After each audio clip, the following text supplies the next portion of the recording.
दोस्तों अज मैं तुहाडे नाल बहुत अहम मसले ते गल करनी है जिहड़ा साडे सूबे दे नाल साडी कौम दे नाल साडे भविख दे नाल जुड़िया होया वा।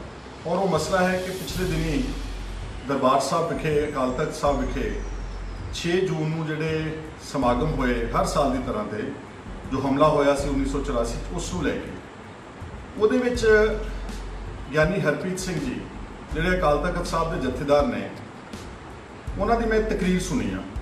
बहुत बादलील उन्हों की तकरीर सी और उन्होंने जोड़ा पत्रकारों के नाल जिहड़ी सी इंट्रोडक्शन ते गलबात सी वो भी मैं सुनी।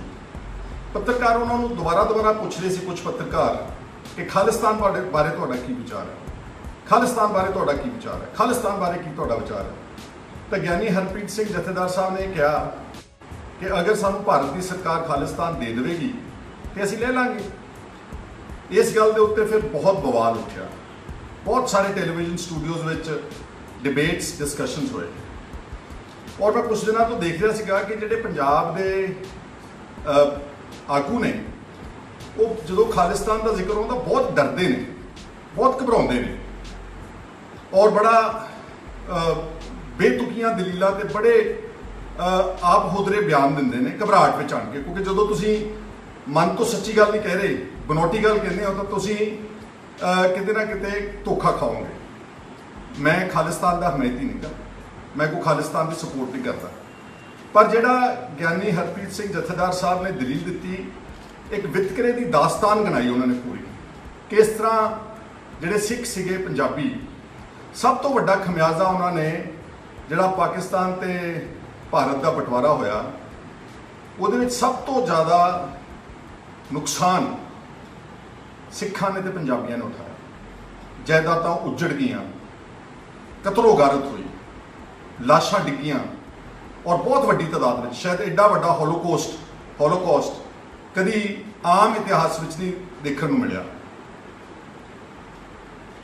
पर उन्होंने भारत का साथ देने का निर्णय लिया।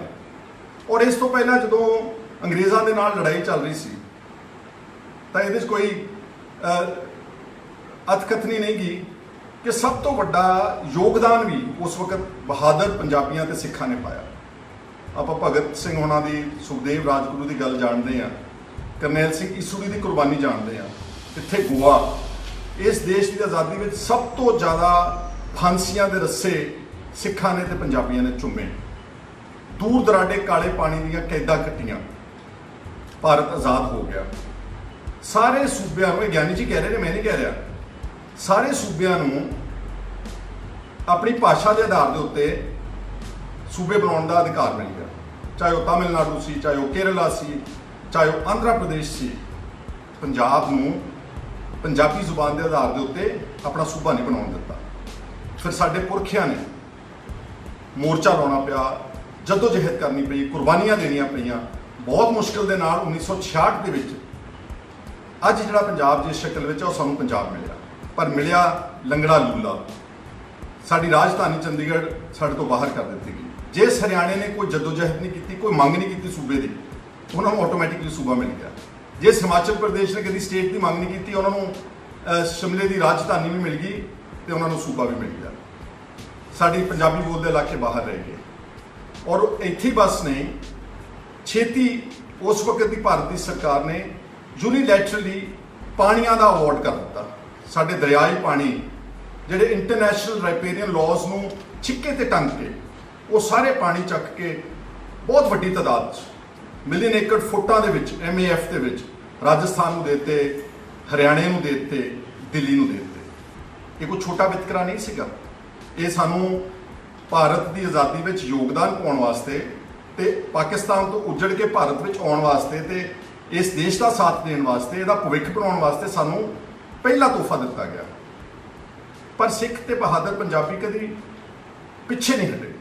चाहे वो 71 की जंग सी पाकिस्तान के नाल, चाहे वो चीन के नाल जंग सी, चाहे हुण ताज़ियां कारगिल दीयां जंगां सी, सब तो ज़्यादा फिर मुरे होके पंजाबियों ने लड़ाइयां लड़ियां। और फिर उन्होंने ही जिहड़े शरीर सीगे खफना दे विच उन्होंने पिंडां विच पहुंचे, पर फिर भी वो पिछे नहीं हटे।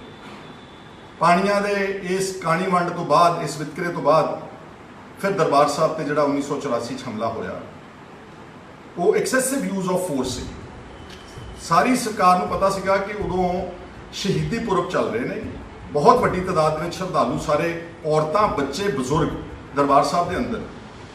ਹਫ਼ਤਾ ਵੇਟ ਵੀ ਕਰ ਸਕਦੀ ਸੀ ਸਰਕਾਰ, ਲੇਕਿਨ ਸ਼ਾਇਦ ਐਂ ਲੱਗਦਾ ਕਿ ਉਹਨਾਂ ਨੇ ਉਹੀ ਦਿਨ ਚੁਣੇ ਔਰ ਇੱਕ ਬਹੁਤ ਵੱਡਾ ਤੋਪਾਂ ਤੇ ਟੈਂਕਾਂ ਦੇ ਨਾਲ ਅਕਾਲ ਤਖਤ ਸਾਹਿਬ ਤੇ ਹਮਲਾ ਹੋਇਆ। ਅਕਾਲ ਤਖਤ ਸਾਹਿਬ ਤਾਂ ਢੱਟ ਗਿਆ, ਪਰ ਵਿਚਾਰਧਾਰਾ ਨਹੀਂ ਢੱਠੀ, ਸ਼ਾਇਦ ਇਹ ਜਾਣਦੇ ਨਹੀਂ ਗਏ। ਇੱਦਾਂ ਤਾਂ ਫਿਰ ਕਈ ਵਾਰ ਨਸਲਕੁਸ਼ੀ ਘੱਲੂਘਾਰੇ ਹੋਏ ਸਿੱਖਾਂ ਦੇ, ਮੁਗਲਾਂ ਨੇ, ਅਬਦਾਲੀਆਂ ਨੇ, ਦੁਰਾਨੀਆਂ ਨੇ। ਸਾਡੇ 2 ਵੱਡੇ ਘੱਲੂਘਾਰੇ ਇਤਿਹਾਸ ਵਿੱਚ ਦਰਜ ਨੇ, ਹਜ਼ਾਰਾਂ ਦੀ ਤਾਦਾਦ ਵਿੱਚ ਬੇਗੁਨਾਹ ਬੱਚਿਆਂ ਤੇ ਔਰਤਾਂ ਨੂੰ ਮਾਰਤਾ ਸੀਗਾ, ਪਰ ਇੱਦਾਂ ਤਾਂ ਸਿੱਖ ਨਹੀਂ ਸੀ ਮੁੱਕੇ। ਉਸ ਤੋਂ ਬਾਅਦ 1984 ਦੇ ਨਵੰਬਰ ਦੇ ਵਿੱਚ ਫਿਰ ਇੱਕ ਵਾਰ ਸਿੱਖ ਕੌਮ ਦਾ ਕਤਲੇਆਮ ਹੋਇਆ, ਹਜ਼ਾਰਾਂ ਦੀ ਤਾਦਾਦ। ਮੈਂ ਹੁਣ ਉਹਦੇ 'ਚ ਸ਼ਬਦ ਨਹੀਂ ਵਰਤਣਾ ਚਾਹੁੰਦਾ, ਬਲਾਤਕਾਰ, ਟੈਰ ਪਾ ਕੇ ਵਗੈਰਾ ਵਗੈਰਾ ਸਭ ਕੁਝ ਕੀਤਾ ਗਿਆ। ਤਾਂ ਮੈਂ ਆਪਣੇ ਆਗੂਆਂ ਨੂੰ ਪੁੱਛਣਾ ਚਾਹੁੰਦਾ ਵਾਂ, ਜਿਹੜਾ ਗਿਆਨੀ ਹਰਪ੍ਰੀਤ ਸਿੰਘ ਨੇ ਗੱਲ ਕਹੀ ਆ, ਤੁਸੀਂ ਬਾਦਲੀਲ ਦੇਖੋ, ਸਾਡੇ ਨਾਲ ਇੱਕ ਵਿਤਕਰਾ ਦੀ ਦਾਸਤਾਨ ਹੈ। ਮੈਂ ਤਾਂ ਸਿਰਫ ਭਾਰਤ ਸਰਕਾਰ ਤੋਂ, ਜਿਹੜੇ ਅੱਜ ਰਾਜ ਕਰਦੇ ਨੇ ਦੇਸ਼ ਵਿੱਚ, ਜਿਹੜੀਆਂ ਪੁਰਾਣੀਆਂ ਪਾਰਟੀਆਂ ਸੀਗੀਆਂ, ਉਹਨਾਂ ਨੂੰ ਸੋਚਣਾ ਚਾਹੀਦਾ ਵਾ ਕਿ ਇਹ ਨੌਬਤ ਕਿਉਂ ਆ ਰਹੀ ਹੈ। ਜਿਹੜੀ ਕੌਮ ਦੇਸ਼ ਦੀ ਆਜ਼ਾਦੀ ਵਿੱਚ ਸਭ ਤੋਂ ਹਿੱਸਾ ਪਾਉਂਦੀ ਹੈ, ਬਾਰਡਰਾਂ ਤੇ ਰਾਖੀ ਕਰਦੀ ਹੈ, ਖੇਡਾਂ ਵਿੱਚ ਸਭ ਤੋਂ ਅੱਗੇ ਜਾਂਦੀ ਹੈ, ਹਰ ਗੱਲ ਵਿੱਚ, ਬਲਕਿ ਮੈਂ ਭੁੱਲ ਚੱਲਿਆ ਸੀਗਾ, ਅਨਾਜ ਵਿੱਚ ਯੋਗਦਾਨ ਪਾਇਆ। ਜਦੋਂ ਸਾਰਾ ਦੇਸ਼ ਭੁੱਖਾ ਸੌਂਦਾ ਸੀ, ਪੰਜਾਬ ਨੇ ਸਾਰੇ ਦੇਸ਼ ਦਾ ਅਨਾਜ ਦਾ ਢਿੱਡ ਭਰਿਆ। ਅੱਜ ਉਹ ਆਪ ਭੁੱਖੇ ਨੇ ਕਿਸਾਨ। ਤੇ ਭਾਰਤ ਸਰਕਾਰ ਨੇ ਕਦੀ ਇਹ ਨਹੀਂ ਸੋਚਿਆ ਕਿ ਜਿਹੜੀ ਕੌਮ ਸਾਡੇ ਲਈ ਲੜਦੀ ਆ, ਜੂਝਦੀ ਆ, ਮਰਦੀ ਆ, ਘਰ ਉਜਾੜ ਕੇ ਆਉਂਦੀ ਆ, ਇਹਨਾਂ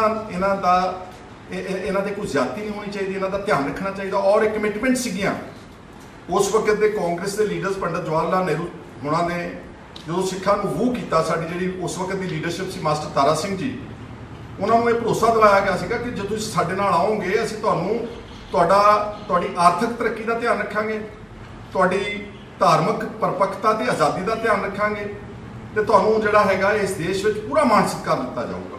ਤੇ ਆਹ ਮਾਣ ਸਤਿਕਾਰ ਦੀ ਦਾਸਤਾਨ ਤਾਂ ਤੁਹਾਨੂੰ ਮੈਂ ਹੁਣੇ ਹੀ ਗਿਣਾਤੀ, ਜਿਹੜੀ ਗਿਆਨੀ ਹਰਪ੍ਰੀਤ ਸਿੰਘ ਜਥੇਦਾਰ ਅਕਾਲ ਤਖਤ ਸਾਹਿਬ ਨੇ। ਸੋ ਮੈਂ ਕਹਿਣਾ ਚਾਹੁੰਦਾ ਆਪਣੇ ਸਾਥੀਆਂ ਨੂੰ, ਚਾਹੇ ਉਹ ਆਮ ਆਦਮੀ ਪਾਰਟੀ ਦੇ, ਕੁਝ ਲੋਕ ਤਾਂ ਇਹ ਵੀ ਕਹਿ ਗਏ ਘਬਰਾਹਟ ਵਿੱਚ ਆਣ ਕੇ ਕਿ ਕਿਸੇ ਘਰ ਵਿੱਚ, ਪਰਿਵਾਰ 'ਚ ਪੈਦਾ ਹੋਣਾ ਮੇਰਾ ਕਸੂਰ ਨਹੀਂ ਸੀ। ਉਹ ਆਪਣੇ ਪੈਦਾ ਹੋਣ ਤੇ ਵੀ ਕੀ ਕਹਿੰਦੇ ਹੋ ਰਹੇ ਕਿ ਕਿਵੇਂ ਕਹਿ ਸਕਦਾ, ਪੈਦਾ ਹੋਣ ਤੇ ਵੀ ਉਹਨੂੰ ਪਛਤਾਤਾਪ ਹੋ ਰਿਹਾ ਵਾ।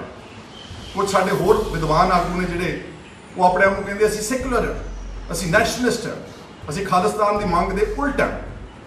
ਮੈਂ ਬਿਲਕੁਲ ਸਪੋਰਟ ਨਹੀਂ ਕਰਦਾ, ਨਾ ਮੈਂ ਕੋਈ ਵਾਇਲੈਂਸ ਸਪੋਰਟ ਕਰਦਾ, ਪਰ ਮੈਨੂੰ ਇੱਕ ਗੱਲ ਦੱਸਿਓ, ਹੁਣ ਖਾਲਿਸਤਾਨ ਕੋਈ ਗੱਲ ਕਰੇ ਤਾਂ ਐਡਾ ਵੱਡਾ ਵਿਵਾਦ, ਸ਼ੋਰ, ਸਾਰੇ ਟੈਲੀਵਿਜ਼ਨ ਦੇ ਉੱਤੇ ਡਿਬੇਟ ਚੈਨਲ ਤੇ ਗਾਲੀ ਗਲੋਚ, ਤੇ ਸਾਡੇ ਆਗੂ ਵੀ ਵਿਚਾਰੇ ਇੰਨੇ ਡਰ ਜਾਂਦੇ ਨੇ ਕਿ ਨਾ ਅਸੀਂ ਤਾਂ ਬਹੁਤ ਵੱਡੇ ਸੈਕੂਲਰ ਹਾਂ, ਅਸੀਂ ਨੈਸ਼ਨਲਿਸਟ ਹਾਂ।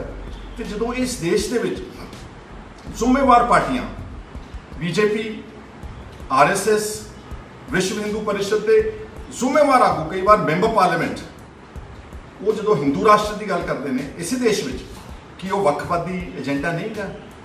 ਕੀ ਉਹ ਇਸ ਦੇਸ਼ ਨੂੰ ਕੀ ਕਹਿੰਦੇ ਹੁੰਦੇ, ਅਲੱਗਵਾਦੀ ਏਜੰਡਾ ਨਹੀਂ ਗਾ? ਕੀ ਉਹ ਇਸ ਦੇਸ਼ ਨੂੰ ਤੋੜਨ ਦੇ, ਕਿਉਂਕਿ ਇਸ ਦੇਸ਼ ਵਿੱਚ ਪੰਥ ਦੇ ਧਰਮ ਨੇ, ਬਹੁਤ ਸਾਰੀਆਂ ਮਾਈਨੋਰਿਟੀਜ਼ ਨੇ, ਜੈਨੀ ਨੇ, ਬੋਧੀ ਨੇ, ਈਸਾਈ ਨੇ, ਮੁਸਲਮਾਨ ਨੇ, ਸਿੱਖ ਨੇ, ਦਲਿਤ ਨੇ, ਕਿ ਉਹਨਾਂ ਦਾ ਕੋਈ ਹਕੂਕ ਨਹੀਂਗਾ?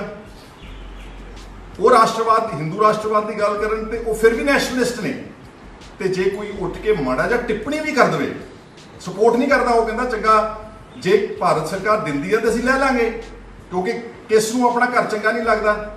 ਸਾਡਾ ਤਾਂ ਪਿਛੋਕੜ ਰਿਹਾ ਵਾ ਮਹਾਰਾਜਾ ਰਣਜੀਤ ਸਿੰਘ ਦਾ ਆਜ਼ਾਦ ਸਿੱਖ ਰਾਜ, ਤੁਸੀਂ ਸਾਰੇ ਜਾਣਦੇ ਹੋ, ਮੈਨੂੰ ਕਹਿਣ ਦੀ ਲੋੜ ਨਹੀਂ। 40 ਸਾਲ ਗੋਲਡਨ ਪੀਰੀਅਡ ਆ ਇਸ ਏਸ਼ੀਆਈ ਮੁਲਕਾਂ ਦੀ ਜਿਹੜੀ ਇਤਿਹਾਸ ਹੈ। ਸਭ ਨੂੰ ਮਾਣ ਦਿੱਤਾ ਉਹਨਾਂ ਨੇ। ਉਹਨਾਂ ਦੇ ਤੋਪਖਾਨੇ ਵਿੱਚ ਪਠਾਨ ਸੀ, ਮੁਗਲ ਸੀਗੇ, ਉਹਨਾਂ ਦੇ ਜਿਹੜੇ ਫੌਜੀ ਜਰਨੈਲ ਸੀਗੇ ਉਹ ਫ੍ਰੈਂਚ ਜਨਰਲ ਸੀਗੇ, ਉਹਨਾਂ ਦੇ ਜਿਹੜੇ ਫੋਰਨ ਮਿਨਿਸਟਰ ਸੀ ਉਹ ਫਕੀਰ ਅਜ਼ੀਜ਼ੁਦੀਨ ਪਾਕਿਸਤਾਨ ਦੇ ਸੀਗੇ ਮੁਸਲਮਾਨ, ਉਹਨਾਂ ਦੇ ਜਿਹੜੇ ਟ੍ਰੈਜਰਰ ਸੀਗੇ ਉਹ ਸਾਡੇ ਸਤਿਕਾਰਯੋਗ ਹਿੰਦੂ ਵੀਰਾਂ ਨੂੰ, ਉਹਨਾਂ ਦੇ ਦੀਵਾਨ ਸਾਹਿਬ ਉਹਨਾਂ ਨੂੰ ਦਿੱਤਾ ਸੀ ਇਹ ਮਾਣ ਸਤਿਕਾਰ। ਆਫਕੋਰਸ ਸਿੱਖ ਤਾਂ ਉਹਨਾਂ ਦੀਆਂ ਫੌਜਾਂ ਦੇ ਜਨਰਲ ਸੀਗੇ। ਉਹ ਇਸ ਤਰ੍ਹਾਂ ਦਾ ਰਾਜ ਹੈ, ਇੱਕ ਵੀ ਵਿਅਕਤੀ ਨੂੰ ਉਦੋਂ ਕੈਪੀਟਲ ਪਨਿਸ਼ਮੈਂਟ ਨਹੀਂ ਹੋਈ, ਇੱਕ ਵੀ ਬੰਦੇ ਨੂੰ ਫਾਂਸੀ ਦਾ ਕੋਈ ਸਜ਼ਾ ਨਹੀਂ ਦਿੱਤੀ ਗਈ। ਸਰਵ ਧਰਮ, ਸਾਰਿਆਂ ਧਰਮਾਂ ਦਾ ਮਾਣ ਸਤਿਕਾਰ ਕੀਤਾ। ਤੇ ਮੈਂ ਤਾਂ ਸਿਰਫ ਆਪਣੇ ਵੀਰਾਂ ਨੂੰ ਕਹਿਣਾ ਚਾਹੁੰਦਾ ਵਾਂ ਕਿ ਇਹਨੇ ਡਰਦੇ ਕਿਉਂ ਤੁਸੀਂ? ਹਾਂ, ਦਲੀਲ ਨਾਲ ਗੱਲ ਕਰੋ। ਆਹ ਸਾਰੀਆਂ ਜਿਹੜੀਆਂ ਗੱਲਾਂ ਗਿਆਨੀ ਹਰਪ੍ਰੀਤ ਸਿੰਘ ਜੀ ਅਕਾਲ ਤਖਤ ਦੇ ਜਥੇਦਾਰ ਨੇ ਗਿਣਾਈਆਂ, ਇਹ ਗਿਣਾਉਣ। ਮੈਨੂੰ ਸ਼੍ਰੋਮਣੀ ਅਕਾਲੀ ਦਲ ਤੇ ਵੀ ਥੋੜਾ ਅਫਸੋਸ ਆ ਕਿ ਤੁਸੀਂ ਤਾਂ ਯਾਰੋ ਇੱਕ ਸਿੱਖਾਂ ਦੀ ਜਮਾਤ ਸੀ। ਆਪਣੇ ਪੁਰਖਿਆਂ ਨੇ ਗੁਰਦੁਆਰਾ ਸਾਹਿਬ ਜਦੋਂ ਆਜ਼ਾਦ ਕਰਾਏ, ਮਹੰਤਾਂ ਨਾਲ ਲੜਾਈਆਂ ਲੜੀਆਂ, ਉੱਥੋਂ ਪੈਦਾ ਹੋਏ ਤੁਸੀਂ। ਗੁਰਦੁਆਰਾ ਲਹਿਰ ਚੋਂ ਸ਼੍ਰੋਮਣੀ ਅਕਾਲੀ ਦਲ ਬਣਿਆ। ਮੋਰਚੇ, ਧਰਮ ਯੁੱਧ ਦਾ ਮੋਰਚਾ, ਕਪੂਰੀ ਦਾ ਮੋਰਚਾ, ਪੰਜਾਬੀ ਸੂਬੇ ਦਾ ਮੋਰਚਾ, ਚਾਬੀਆਂ ਦਾ ਮੋਰਚਾ, ਕਿੰਨੇ ਮੋਰਚੇ ਲਾਏ, ਕਿੰਨਿਆਂ ਨੇ ਸ਼ਹਾਦਤਾਂ ਦਿੱਤੀਆਂ। ਤੁਸੀਂ ਵੀ ਡਰਦੇ ਹੋ। ਤੁਸੀਂ ਸਗੋਂ ਉਹਨਾਂ ਨੂੰ ਪੂਰੀ ਦਲੀਲ ਦੇ ਕੇ ਜਿਹੜੀ ਜਥੇਦਾਰ ਸਾਹਿਬ ਨੇ ਦਿੱਤੀ ਉਹ ਸਮਝਾਓ ਕਿ ਸਾਡੇ ਨਾਲ ਵਿਤਕਰਾ ਹੋ ਰਿਹਾ, ਤਾਂ ਇਹ ਬੇਚੈਨੀ ਹੋ ਰਹੀ ਆ। ਜਿਹੜਾ 2020 ਦਾ ਵੀ ਸ਼ੋਰ ਮੱਚਿਆ ਸੀ ਜਦੋਂ ਮੈਂ ਲੀਡਰ ਆਫ ਆਪੋਜੀਸ਼ਨ ਸੀਗਾ, ਮੈਂ ਇਸੇ ਤਰੀਕੇ ਨਾਲ ਦਲੀਲ ਦਿੱਤੀ ਸੀਗੀ। ਹਲੇ ਸੁਣਦੇ ਕੋਈ ਨਹੀਂ ਗਏ ਇੰਟਰਵਿਊ ਵਿਚਾਰ। ਪਹਿਲਾਂ ਇਲਜ਼ਾਮ ਇਹ ਵੱਖਵਾਦੀ ਹੈ, ਇਹ ਅੱਤਵਾਦੀ ਹੈ।